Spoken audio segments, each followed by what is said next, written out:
I never thought I'd be the one to tell a story like this. Most men who saw what I saw, well, they take it to their graves. Not out of shame or fear of ridicule, though there's plenty of that, but because some experiences are so personal, so profound, that putting them into words feels like you're cheapening them somehow. But I'm 97 years old now. The doctors tell me I don't have much time left, and I can feel it in my bones. The same bones that froze in the Ardennes forest nearly 8 decades ago. I've carried this story long enough. It's time to set it down. My name is Thomas Calloway. In 1944, I was a 19-year-old kid from Ohio who'd never been more than 50 miles from home. Then I found myself in a foxhole in Belgium, holding a rifle I'd barely learned to shoot, as German artillery turned the world into hell itself. And I died there. For 16 minutes, according to the medic who eventually found me. What happened during those 16 minutes has defined every day of my life since. The light I saw, it still comforts me, especially now as I approach that final horizon once more. But I should start at the beginning. I grew up on a small farm outside of Columbus. My father worked the land his father had worked before him. We weren't rich, but we weren't poor either. We had food on the table, even during the Depression. I had 2 younger sisters and an older brother, David. We were just an ordinary American family. When Pearl Harbor was attacked, David enlisted immediately. I was only 16 then, seething with jealousy that I couldn't go too. I remember watching him board the bus in his crisp uniform, looking so proud, so certain. Mom cried for days afterward. David was killed at Guadalcanal in August of '42. The telegram came on a Tuesday. I remember because it was washing day, and Mom had all the sheets hanging on the line when the Western Union boy pedaled up our long driveway. She knew before he even handed her the yellow paper. She just knew. I enlisted on my 18th birthday. Dad tried to stop me, said the farm needed me, that they couldn't lose another son. But all I could think about was David and how someone had to finish what he started. Mom just looked at me with empty eyes as I packed my bag. She'd already lost one son to this war. Now she was watching another walk away. Basic training at Camp Atterbury was a blur of exhaustion, blisters, and drill sergeants who seemed to take personal offense at my existence. I wasn't a natural soldier, too skinny, too thoughtful. The other boys called me Professor because they'd catch me reading poetry books during our precious few free minutes. But I learned. We all did. We had to. I was assigned to the 28th Infantry Division, the Bloody Bucket, they called us, because our shoulder patch was a red keystone. Little did I know how appropriate that nickname would become. We landed in England in July of '44, about a month after D-Day. The invasion had succeeded, but the war was far from over. I remember standing on the deck of the transport ship, looking at the white cliffs of Dover, thinking how beautiful and peaceful everything seemed. It was hard to believe there was a war raging just across the channel. We didn't stay in England long. By August, we were in France, part of the campaign to push the Germans back. The French civilians lined the streets as we marched through Paris, throwing flowers, offering wine, kissing our cheeks. They called us liberators, heroes. I didn't feel like either. I just felt scared. We pushed eastward through France, through towns with names I couldn't pronounce. Some welcomed us as saviors. Others were empty, the buildings just hollow shells after years of occupation and fighting. The further east we went, the harder the fighting became. The Germans were being pushed back toward their homeland, and they weren't going quietly. I saw my first real combat in September. A small French village whose name I never knew. We were clearing houses room by room. The sergeant kicked in a door, and a German soldier was right there, as surprised to see us as we were to see him. Gunfire erupted. The sergeant went down. The German went down. And suddenly I was a killer. I vomited as soon as it was over. Some of the veterans laughed at me. Others just nodded. They remembered their first. Nobody sleeps well after their first kill. The face stays with you. Young, probably no older than me. Blue eyes wide with shock. A mother's son, just like me. By November, we were approaching the German border, and winter was setting in early. The rain was constant, turning roads into mud pits that swallowed jeeps whole. Our boots were never dry. Trench foot became as much an enemy as the Germans. We spent Thanksgiving huddled around small fires, eating K rations and reminiscing about our mother's cooking. I wrote letters home every chance I got, sanitized versions of what we were experiencing. The weather is dreary, but morale is high. The locals are friendly. I'm staying warm enough. Lies to comfort my parents, who had already given enough to this war. December brought snow and even colder temperatures. We were positioned in the Ardennes forest, along what the High Command considered a quiet section of the front. a place to rest and reorganize after months of hard fighting. The brass thought the Germans were finished, that they couldn't possibly mount another offensive. Most of our veteran units were sent elsewhere, replaced by green replacements or battle-weary divisions like ours that needed a break. Little did we know we were sitting right in the path of what would become known as the Battle of the Bulge. The morning of December 16th started like any other. Bitter cold. Snow on the ground. I was huddled in a foxhole with two other men from my platoon, Frank Ginelli from Brooklyn and Pete Wilcox from someplace in Minnesota. Frank was telling us about his girl back home, how he was going to marry her the minute he got back. War or no war. Pete was trying to light a cigarette, but his fingers were too numb to work the lighter. The forest was quiet, too quiet looking back on it. No birds, no wind in the trees, just silence and our breath fogging in the air. Then at about 5:30 in the morning, the world exploded. Artillery. Hundreds, maybe thousands of shells all at once. The Germans had been quietly moving their big guns into position for days. The barrage was like nothing I'd ever experienced. The earth itself seemed to be breaking apart. Trees shattered, sending deadly wooden splinters flying like shrapnel. The air filled with dirt and smoke and the smell of cordite. We pressed ourselves into the bottom of our foxhole, hands over our helmets, praying to whatever God might be listening. Frank was screaming the Lord's Prayer over and over. Pete was silent, but I could feel him trembling against me. The barrage lasted nearly 2 hours. When it finally stopped, the silence was almost as shocking as the noise had been. My ears were ringing so badly I couldn't hear Frank when he spoke to me, though I could see his lips moving. There was blood running from his nose and ears. Mine too, probably. Then came the tanks. We heard them before we saw them. The low rumble of engines, the squeak and clank of their treads. German Panthers and Tigers, pushing through the trees, followed by infantry in white winter camouflage. Our radios were out. Most of our officers were dead or cut off. We had no artillery support, no air support in the heavy overcast. Just rifles, a few machine guns, and whatever courage we could muster. The next few days, God, I don't even know if they were days. Time lost all meaning. We fought, we retreated, we dug new foxholes, we fought again. Sleep came in 20-minute snatches, if at all. Food was whatever we could find in our pockets. Water was snow melted in our mouths. Men I'd known for months disappeared in instants, vaporized by direct artillery hits, cut down by machine gun fire, or simply gone, separated in the chaos of retreat and advance. Our company, which had started with over 150 men, was down to maybe 40. By December 20th, we had been pushed back several miles. The weather was still brutally cold, and now we were running low on ammunition. Our lines of supply had been cut. We were surrounded, or so the rumor said. Officers we'd never met before were giving contradictory orders. Hold at all costs.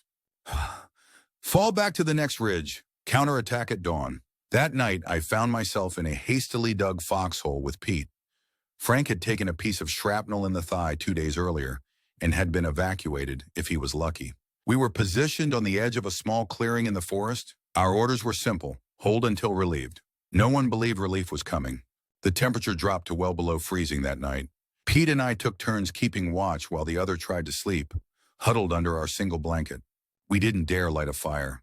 The Germans were too close. During my watch around 2 a.m., I saw movement across the clearing. German infantry, moving quietly, trying to flank our position.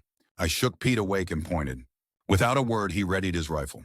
We waited until they were halfway across the clearing, then opened fire. 2 fell immediately. The others scattered, diving for cover, then returning fire. Muzzle flashes lit up the darkness. Bullets thudded into the frozen earth around our foxhole or snapped overhead through the frigid air. The firefight lasted maybe 15 minutes. When it was over, the Germans had pulled back, leaving their dead in the snow. But they'd be back, and with more men next time. Dawn came gray and grudging. No sign of the sun through the heavy clouds. Just enough light to see by. Pete and I assessed our situation. We had maybe 30 rounds between us. No food, half a canteen of water, and no idea where the rest of our unit was. We should fall back, Pete said, his face haggard with exhaustion and whisker stubble. Find the rest of the company, I nodded. After dark. Too exposed now, but we never got the chance to fall back. Around noon, the shelling started again. Not the massive barrage of days earlier, but targeted, methodical, zeroing in on our position. One shell hit close enough to shower us with dirt and snow. The next was even closer. They've got us bracketed, Pete shouted over the ringing in my ears. We've got to move now. He was right. The next shell would be right on top of us. We grabbed our rifles and prepared to run. That's when I heard it, the distinctive screech of an incoming shell, different from the others. Closer, much closer. I remember turning to Pete, seeing the recognition in his eyes too. There was no time to run. No time for anything except, "Get down!" I don't know which of us shouted it. Maybe both. I lunged toward Pete, instinctively trying to shield him, to do something, anything. The shell hit. There was a fraction of a second, less than a heartbeat, where I felt the concussion like a giant hand slapping me from all sides at once. I saw the flash, impossibly bright. I felt the heat, then nothing. No, that's not quite right. Not nothing. It was like falling asleep, but faster. One moment I was in the foxhole with the world exploding around me, and the next, quiet. A complete absence of the chaos that had defined my existence for days. I remember thinking, I'm dead. This is what death feels like. I wasn't afraid. That's what strikes me now looking back. There should have been fear or pain or at least surprise. But there was just acceptance. A profound sense of, oh, so this is how my story ends. Then came the cold. Not the biting, miserable cold of the Ardennes in winter, but a deeper cold. The kind that starts in your core and radiates outward. I couldn't feel my body anymore, but I could feel this cold and darkness. Absolute darkness. Not like night. Even the darkest night has some ambient light, some reference point. This was the absence of light altogether. I tried to move but couldn't tell if I succeeded. I tried to call out, but if I made any sound, I couldn't hear it. I was nowhere. Nothing. I don't know how long I was in that state. Time had no meaning. It could have been seconds or centuries. Then somewhere in the darkness, I saw it. A pinprick of light. Tiny at first, so small I thought I might be imagining it. But it grew, or I moved toward it. I couldn't tell which. The light didn't hurt my eyes the way bright light normally would after darkness. It was soft, inviting. It seemed to pulse gently like a heartbeat, like it was alive. As the light grew larger, or as I drew closer to it, the cold began to recede. Warmth replaced it, spreading through me just as the cold had, from my center outward. And with the warmth came a feeling I hadn't experienced since before the war. Peace. Absolute, complete peace. I wasn't in my body, at least not the body I knew. I had no sensation of limbs or flesh, just consciousness. Yet I was moving toward the light, drawn to it as naturally as a river flows to the sea. The light expanded, filling my vision, if you could call it vision. It wasn't white exactly, though that's the closest word I have. It was all colors and no color at the same time. It was brightness beyond brightness, yet it didn't blind me. It illuminated everything while obscuring nothing. And as I entered the light, I became aware of another sensation. I wasn't alone. At first, they were just presences, consciousnesses like mine, moving in the same space. Then they began to take form. Not solid forms like living bodies, but recognizable shapes outlined in light. One approached me. As it drew closer, features became clearer. A face I knew well. David, my brother. He looked as he had the last time I saw him, in his uniform, but whole and unmarked by war. He was smiling. His eyes held a wisdom and peace I'd never seen in them during his life. "Tommy," he said, though not with a voice I could hear with ears. The words simply existed between us. "You're here too soon." I tried to speak and found I could. "David, are you real? Am I really dead?" "As real as you are," he responded, and somehow I could feel his love surrounding me, supporting me. "And yes, your body has died, but it's not your time yet." I looked around and saw others now. Some I recognized, boys from my unit who had fallen in the weeks and months before. Pete was there, his form clearer and stronger than the others, as if he'd just arrived. He looked confused but unafraid. There were others I didn't know, figures in uniforms from this war and others. Civil War, Spanish-American, the Great War. Some even wore uniforms I didn't recognize, perhaps from wars yet to come. They were all bathed in the same light, all peaceful, all whole. "Where are we?" I asked David. "Is this heaven?" His response came not in words, but in understanding that simply appeared in my mind.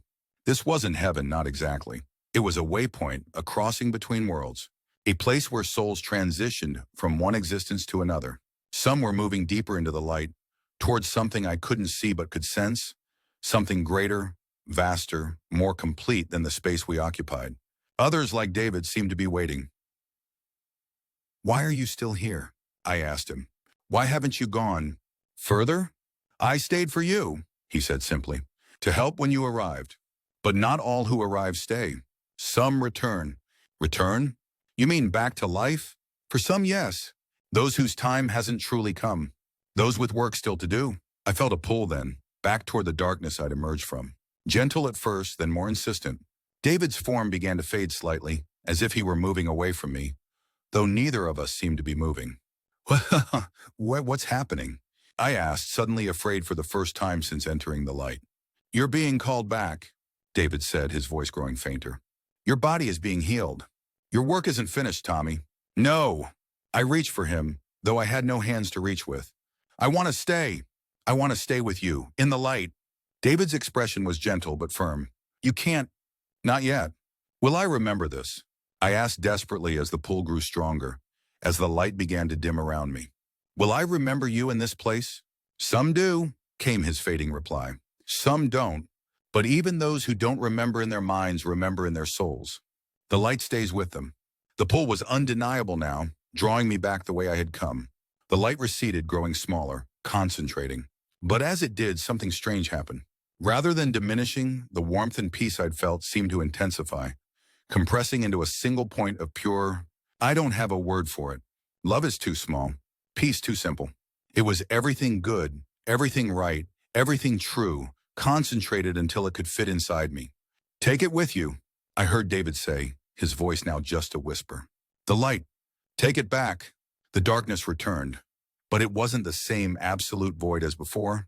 This darkness had substance, had weight.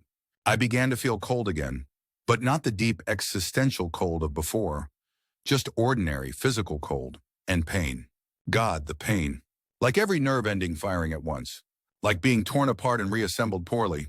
That's when I knew I was returning to my body. I wanted to scream, to beg to be allowed to stay in the light, with David, with peace. But I had no voice, no way to resist the inexorable pull back toward life and pain and war. The last thing I heard, so faint I wasn't sure if it was real or imagined, was David's voice. Tell them, Tommy. Tell them what you've seen. Then darkness, complete and enveloping. I don't know how much time passed.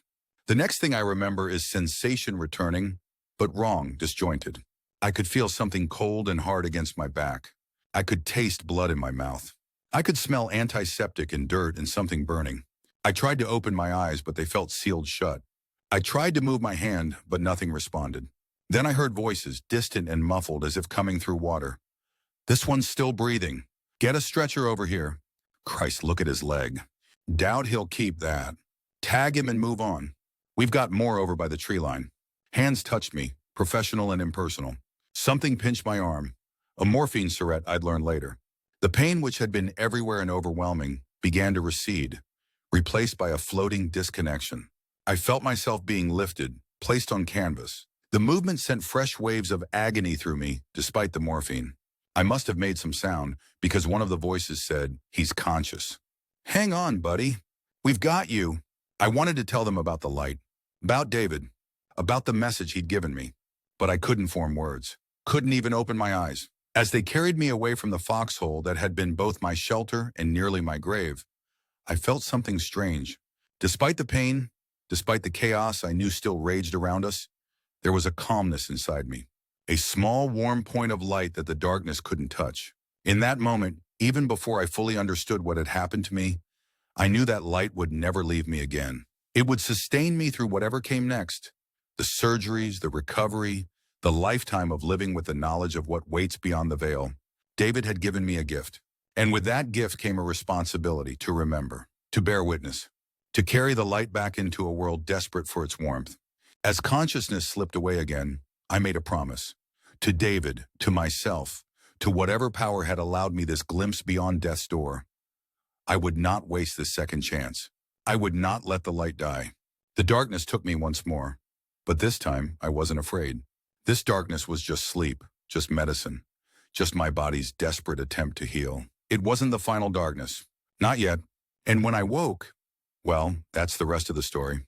I woke up in a field hospital 3 days later. That's what the nurse told me anyway. For me, there had been no passage of time. One moment I was being carried away from the foxhole. The next I was staring up at canvas stretched overhead. The distant sounds of war replaced by the moans of the wounded and the clipped voices of medical personnel. "Welcome back, soldier," a nurse said when she noticed my open eyes. She was American, her accent vaguely Southern. Her face was lined with exhaustion, but her smile seemed genuine. "You've been keeping us in suspense." I tried to speak, but my throat was too dry. She brought a cup of water with a bent straw to my lips. After a few sips, I managed to croak out, "How bad?" Her smile faltered slightly. "The doctor will be by soon to talk to you about that. But you're alive, and that's what matters. The boys who brought you in said it was a miracle they found you when they did. You'd lost a lot of blood." I nodded, letting my head fall back against the thin pillow. My entire body felt distant, disconnected, partly from whatever drugs they had me on, but there was something else too. A strange sense of detachment, as if I was merely visiting this body rather than fully inhabiting it. "My unit?"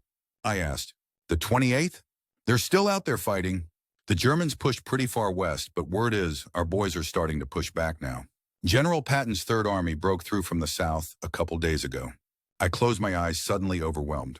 Not by the news of the battle, that seemed far away, almost irrelevant now, but by the flood of memories breaking through the fog of medication and trauma. The light. David. The message. "I died," I whispered. The nurse paused in adjusting my IV. "What's that, honey?" "I died out there. In the Foxhole.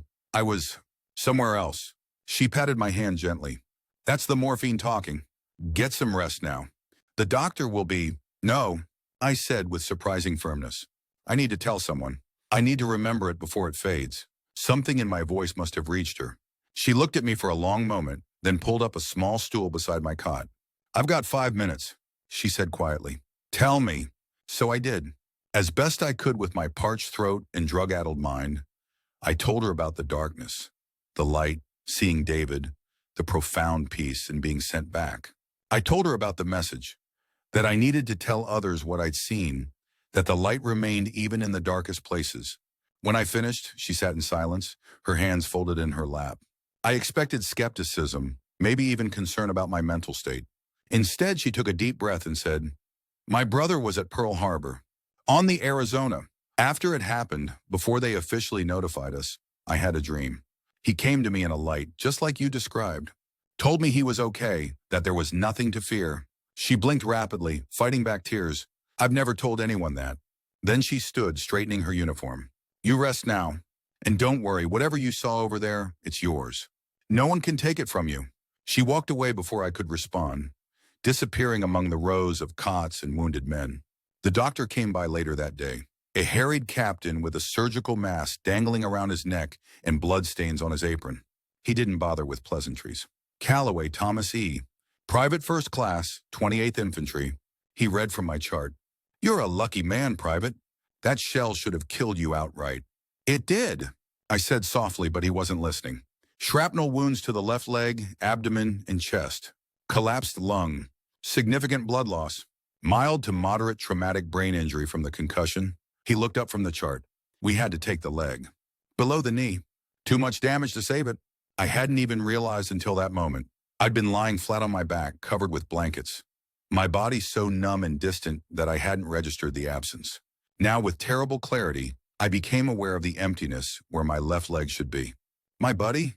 I asked, trying to process this new reality. "Pete Wilcox? He was in the Foxhole with me."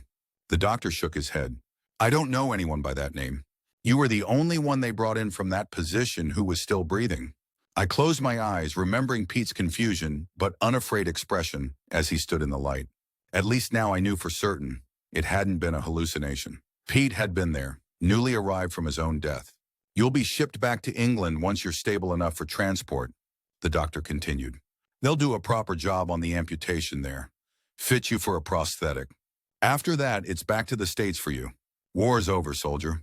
He moved on to the next cot, already reciting another name, another list of injuries. The war was over for me, but not for millions of others still fighting and dying across Europe. And not for me in another sense, too. A different kind of battle was just beginning. The struggle to understand what had happened to me, what it meant, and what I was supposed to do with it. I spent 2 more weeks in that field hospital before being transported to England. During that time, I tried to write down everything I could remember about my experience while it was still fresh. The nurse, her name was Margaret, I learned, gave me a small notebook and pencil.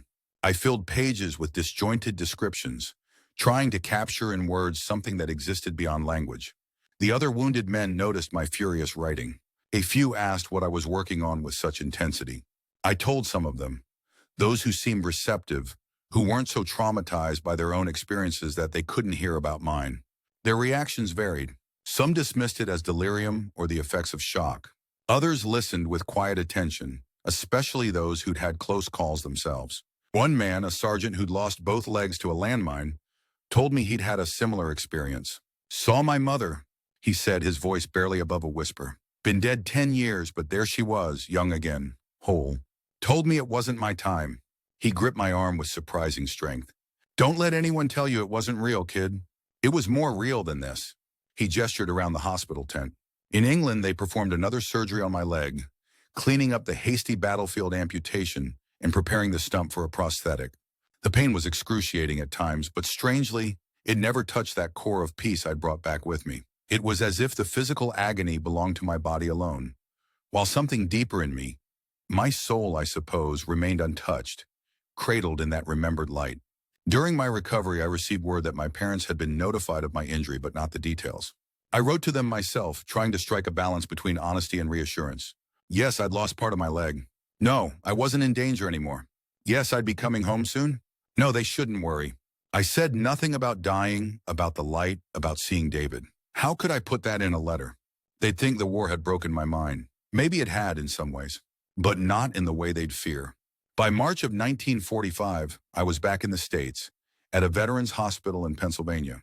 There they fitted me with a prosthetic leg, a crude, heavy thing compared to what would be available decades later, but miraculous enough to me at the time. I learned to walk again, a process both humbling and infuriating. I fell constantly at first, my body having to relearn the most basic movements. The physical therapist, a no-nonsense woman named Mrs. Abernathy, showed no pity. "Get up and try again, Calloway," she'd say each time I crashed to the floor. "You've got places to be." She didn't know how right she was. With each step, with each small victory in my recovery, I became more certain of my purpose. The message David had given me, to tell others what I'd seen, to bring the light back, grew more insistent in my mind. I didn't know exactly how I would fulfill this mission, but I knew I had to try. In May, as the war in Europe ended at last, I was discharged from the hospital and allowed to go home. My parents met me at the train station in Columbus. Mom cried when she saw me limping toward her on my new leg, but they were tears mixed with joy. Dad stood straight-backed and proud, though I could see the effort it took him not to rush forward and help me. "You look good, son," he said, shaking my hand firmly before pulling me into a quick, tight embrace. "Real good." The farm hadn't changed, but I had. Everything looked smaller somehow, less substantial. The problems that had seemed so important before the war, a broken fence, a late harvest, a disagreement with a neighbor, now seemed trivial, almost laughably so. I tried to slip back into my old life. I helped Dad with the lighter farm work, anything I could manage with my prosthetic leg. I went to church on Sundays with Mom, sitting silently as the preacher talked about heaven and salvation. His words seemed hollow, rehearsed, nothing like the reality I had glimpsed. At night, I would sometimes sit on the porch, looking up at the stars and feel an overwhelming homesickness. Not for any place on earth, but for that light, that peace. David had been right, I hadn't forgotten. The memory remained vivid, undimmed by time or distance. If anything, it seemed to grow clearer as the trauma of war receded. My parents noticed my silences, my distraction. One evening, about a month after I'd come home, Mom sat beside me on the porch swing. "You're not really here with us, are you, Tommy?" she asked gently. "Part of you is still over there." I looked at her, this woman who had already lost one son to war, who lived in constant fear of losing the other. She deserved the truth, or at least as much of it as I could give her. "Not in Europe," I said carefully. "Somewhere else. Mom, something happened to me in Belgium. Something I can't explain, not really. But I need to try." And so, there on the creaking porch swing, as fireflies blinked in the gathering dusk, I told her everything. About the artillery shell, about dying, about the darkness giving way to light, about seeing David whole and at peace, about being sent back with a purpose. When I finished, she was crying silently, tears streaming down her face. "You saw him?" she whispered. "You really saw David?" I nodded. "He was waiting for me. He stayed behind to help me, to show me the way.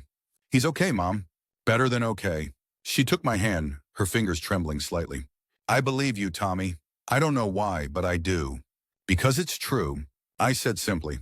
Have you told your father? I shook my head. I don't think he'd understand. He's practical. She smiled through her tears. More than you know. After David died, your father, he changed. Started spending hours in the barn alone. I found him there one night, just sitting in the dark, talking. When I asked him who he was talking to, he said, David was here. Just for a moment, but he was here. She squeezed my hand. Tell him, Tommy. He needs to hear it as much as I did. So I told Dad too, the next day as we mended a fence line together. He listened in silence, methodically hammering nails as I spoke. When I finished, he kept working for several minutes without saying anything. I thought perhaps he hadn't believed me, or worse, that he thought I'd lost my mind. Finally, he set down the hammer and turned to face me, his weathered face solemn. I was raised to believe in heaven, he said slowly, to believe that the good Lord calls us home when our time comes. But believing something because the preacher says it's so, that's one thing. Hearing it from my own son, who's seen it with his own eyes. He cleared his throat, clearly struggling with emotion. That's something else entirely. He picked up the hammer again, tested the fence post. David always was impatient. Figures he'd hang around instead of going straight to glory.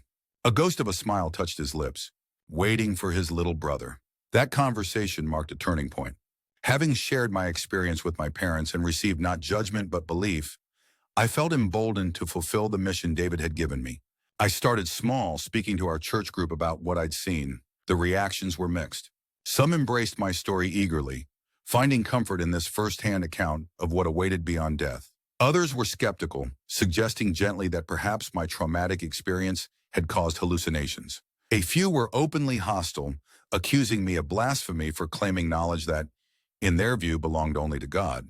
The preacher pulled me aside after one particularly contentious discussion. Thomas, he said, choosing his words carefully, while I don't doubt your sincerity, I must caution you.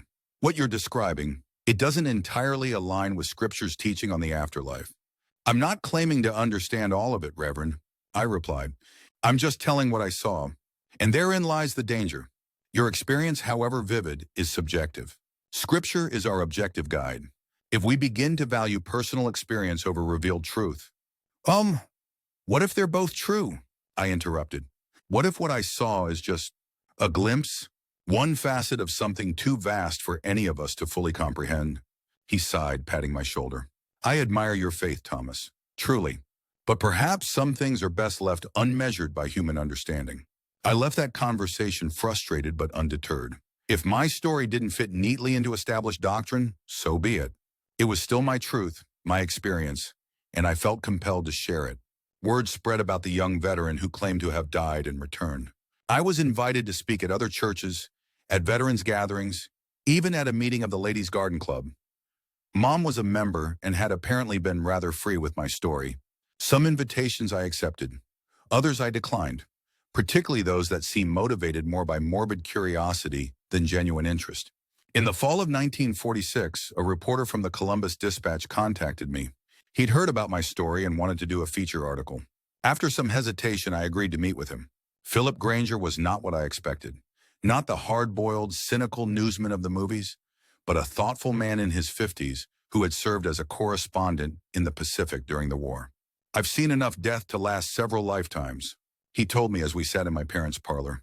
But I've never heard a story quite like yours. I told him everything, just as I had experienced it. He took notes silently, asking occasional questions for clarification, but mostly just letting me speak.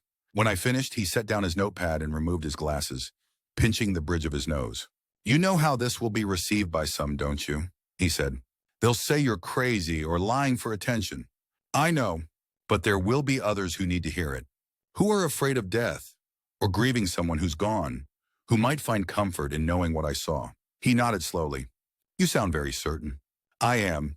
The article appeared the following Sunday, taking up most of the front page of the features section.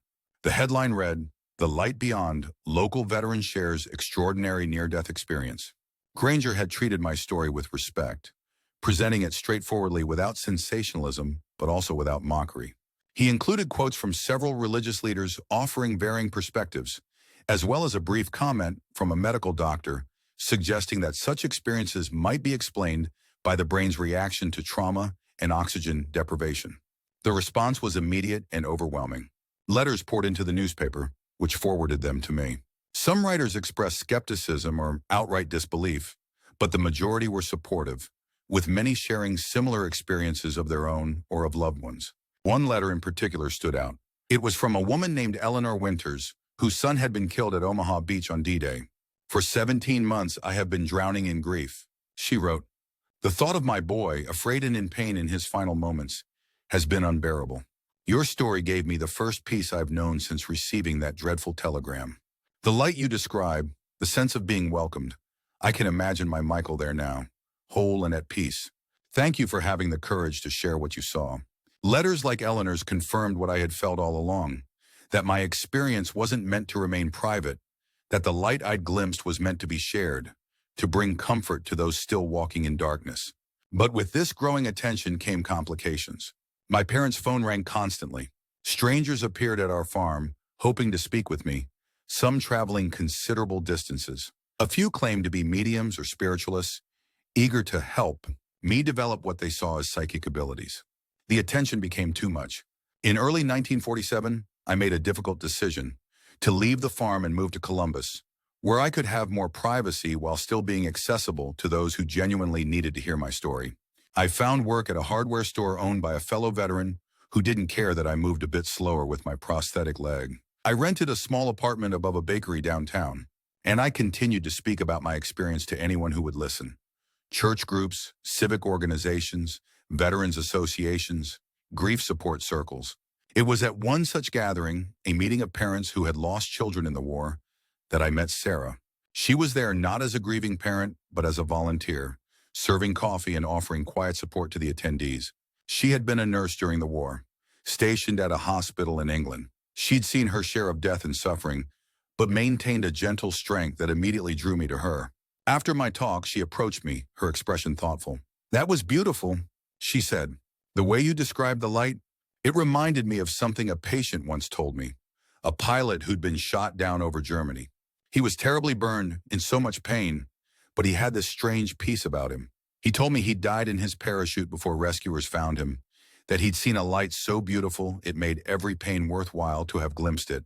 I thought he was delirious from morphine." She smiled slightly. "Now I'm not so sure." We began seeing each other regularly. Sarah was the first person I'd met who seemed to truly understand. Not just believe, but understand what my experience had meant to me and why I felt compelled to share it. "It's as if you've been given a glimpse behind the curtain," she said one evening as we walked through a park, her arm linked with mine to help steady me on the uneven path. "Not many get that chance, and fewer still come back to tell about it. Of course you have to share it. It would be selfish not to." We married in the spring of 1948. My parents were delighted. They'd worried that my injury and my unusual spiritual path might leave me alone in life. Sarah's parents were more reserved. Her father, a methodical accountant with little patience for anything that couldn't be quantified, regarded my story with polite skepticism. Her mother was more receptive, particularly after her own mother passed away, and she found comfort in the idea that death might not be the end. Our early married years were happy, but not without challenges. My prosthetic leg caused chronic pain and occasional infections where it met my stump. The hardware store where I worked was sold, and the new owner wasn't as accommodating about my physical limitations. And while sharing my story brought meaning to my life, it didn't pay the bills. Sarah, practical as always, suggested a solution. "You should write a book," she said one night as I rubbed my aching leg, having spent the day standing at a cash register. "Your story, but also the stories of others who've had similar experiences. There must be thousands out there who've glimpsed what you have, but never spoke of it." The idea took root. I began collecting accounts from others who had approached me after talks or written letters following newspaper articles. Veterans, accident survivors, those who had clinically died during surgeries or illnesses, all with stories of light, of peace, of encounters with deceased loved ones. The details varied, filtered through different cultural and religious lenses, but the core experiences were remarkably consistent. I worked on the book nights and weekends, typing laboriously on a second-hand Underwood typewriter Sarah had found at a garage sale. By 1950, I had a completed manuscript, which I titled simply The Light Beyond. Finding a publisher proved difficult. Several religious publishers rejected it as too ecumenical, too willing to see truth in experiences that crossed denominational lines. Mainstream publishers found it too spiritual, too difficult to categorize. Finally, a small press in Chicago specializing in metaphysical topics agreed to publish it, with a modest initial print run of 3,000 copies. The book received little attention at first. A few favorable reviews in specialized publications, a handful of letters from readers who'd found their way to it. But slowly, through word of mouth, readership grew. A second printing was ordered, then a third. I began receiving invitations to speak at events across the Midwest, some offering enough of an honorarium that I could afford to take time off from my now tedious job at the hardware store. By 1953, I was able to leave the store altogether. Between royalties from the book, speaking engagements, and Sarah's income from her nursing job, we managed comfortably enough. We bought a small house in a quiet Columbus neighborhood, with a garden for Sarah and a study for me to write and correspond with the growing network of people who shared an interest in near-death experiences. That same year, Sarah gave birth to our son, whom we named David, after my brother. Holding him for the first time, I was overwhelmed by a sense of continuity, of life cycles continuing despite war and loss and pain. In his tiny, perfect face, I saw echoes of my brother, of myself, of generations past and future. He'll grow up knowing his uncle's story, Sarah said, watching me cradle our son. But knowing that there's more to this world than what we can see or touch. The 1950s were a time of growth for our family and for my work. A daughter, Grace, joined our family in 1955. My book found an increasingly receptive audience as post-war America began to ask deeper questions about meaning and purpose. I continued speaking, writing articles, collecting accounts of near-death experiences. In 1956, I received a letter from a psychiatrist at Johns Hopkins University, Dr. Raymond Moody. He had read my book and was beginning his own research into what he would later term near-death experiences. Your account and the others you've collected represent a potentially significant area of study. He wrote, these experiences appear too widespread and consistent to be dismissed as mere hallucinations or wishful thinking. I believe they may offer insights into consciousness itself, perhaps even evidence for its continuation beyond bodily death. Dr. WWII Moody invited me to Baltimore to discuss my experience in detail and to help formulate a more systematic approach to studying such phenomena. That visit marked the beginning of a collaboration that would continue for decades, as near-death studies gradually gained legitimacy in academic and medical circles. The 1960s brought both progress and new challenges. As American culture underwent radical transformation, traditional religious frameworks became less dominant, creating both more openness to alternative spiritual perspectives and more skepticism about all forms of spirituality.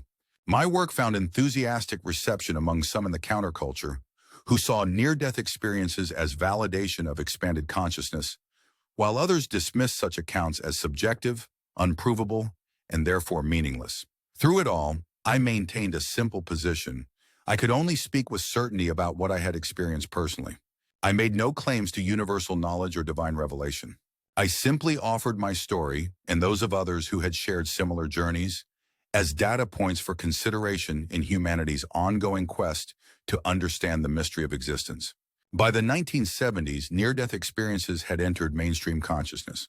Raymond Moody's 1975 book, Life After Life, became an international bestseller, bringing scientific rigor to a subject often treated with either unquestioning acceptance or dismissive skepticism.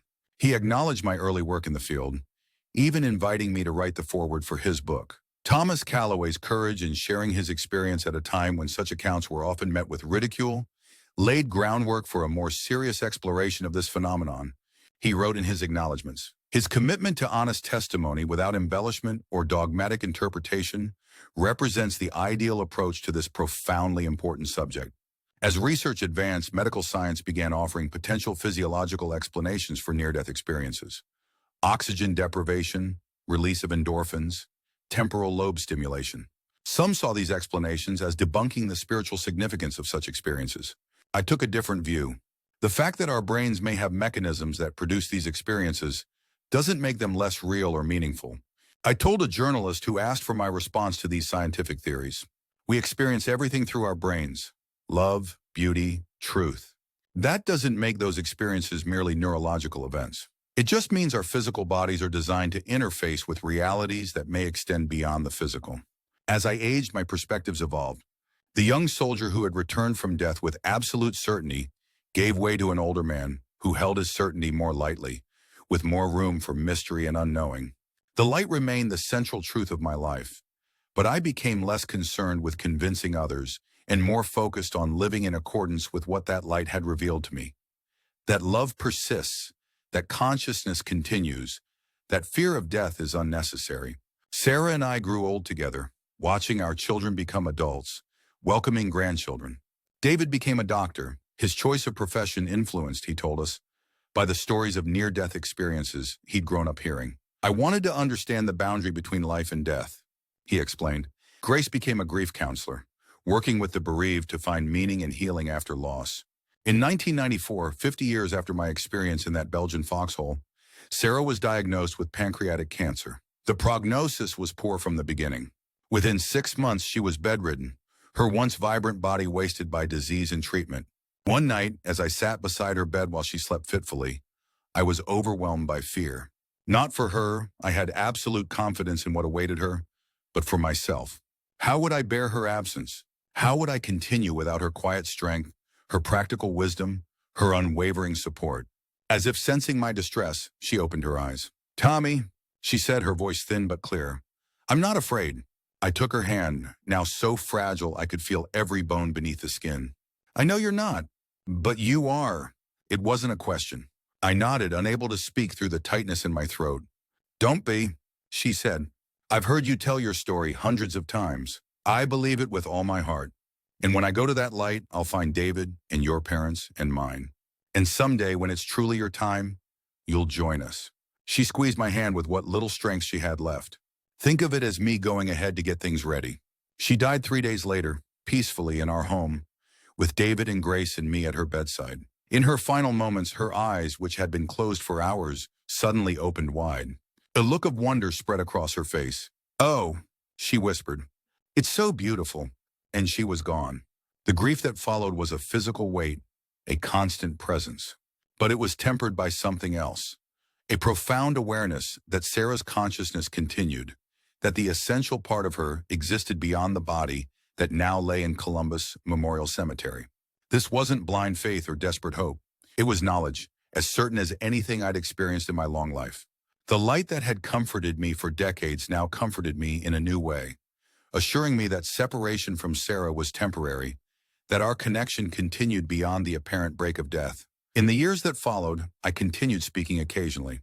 Though age and arthritis made travel increasingly difficult, I focused more on writing, completing a memoir that encompassed not just my near-death experience, but the lifetime of meaning I had derived from it.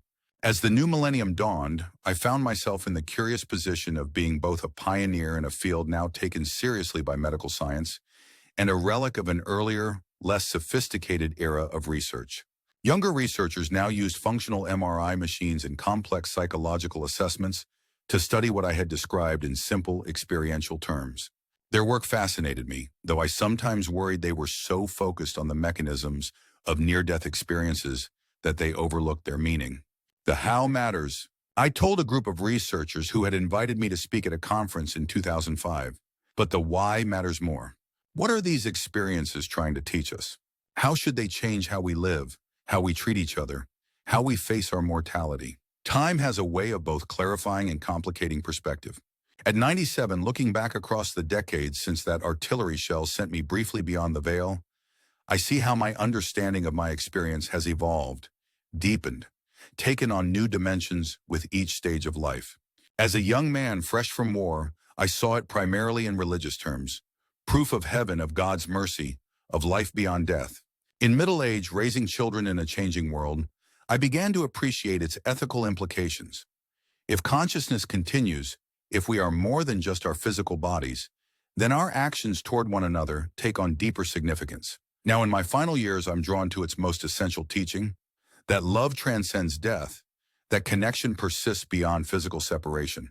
The light I encountered in 1944 has never left me. It has been my compass, my comfort, my certainty in uncertain times. It has shaped every significant choice, every relationship, every response to joy or sorrow. It changed not just what I believe, but who I am. I know not everyone believes my story. That's all right. We each must find our own path to understanding the mysteries of existence. But for those who have listened, who have found in my experience some resonance with their own deepest intuitions about life and death, I offer this final thought. The light isn't just waiting for us at the end of life. It's present now in every act of compassion, every moment of beauty, every connection that reminds us we are more than just isolated individuals struggling through a meaningless existence.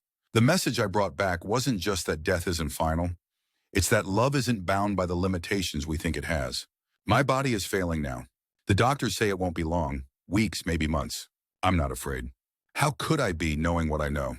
But I am wistful, aware of the bittersweetness of this final transition. There are grandchildren and great-grandchildren I'll miss seeing grow up. Books I won't read, spring mornings I won't experience, conversations I won't have. Yet what awaits is greater than what I leave behind. The light beckons, more familiar to me now than the darkness ever was. And within that light, I know with absolute certainty, Sarah waits. David waits. All those I've loved and lost wait to welcome me home.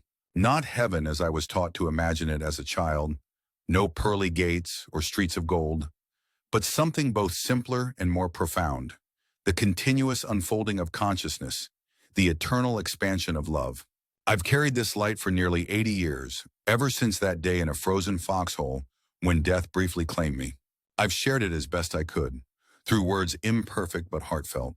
Now, as I prepare to return to that light permanently, I leave this testimony behind. Remember, if you take nothing else from my story, the light is real. It awaits us all. And in its presence, every darkness fades, every fear dissolves. Every separation is revealed as the temporary illusion it always was. We are never truly alone. We are never truly lost. And death, for all its apparent finality, is merely a doorway to a greater life than we can possibly imagine. I know this because I've seen it, because I lived it, because the light that found me in my darkest hour has never left me and never will. The message I brought back is simple, but it has taken me a lifetime to fully understand it. Love continues. Consciousness endures. The light remains. And now at last I'm going home to it.